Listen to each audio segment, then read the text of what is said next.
Hi everyone, the Simple Dad here. In this video, I'll show you how to allow all apps to be cached using Smart View. So one of the most exciting addition in One UI 8 is the ability to cast any apps using Smart View. So even those that previously blocked screen mirroring, now you can.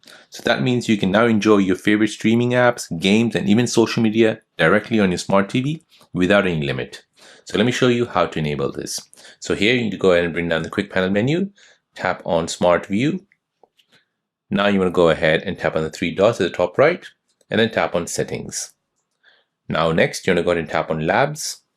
And now here you want to go ahead and find this option called allow all apps to be cast. So Smart View will attempt to cast any apps you use, even if it's not compatible.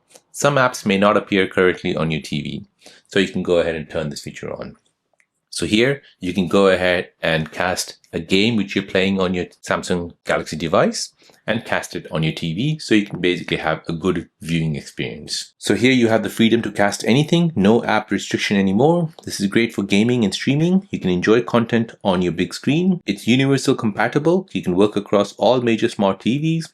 You have effortless sharing, so this is perfect for family movie nights or presentations. So there you go guys, that is how to allow all apps to be casted using Smart View on One UI 8.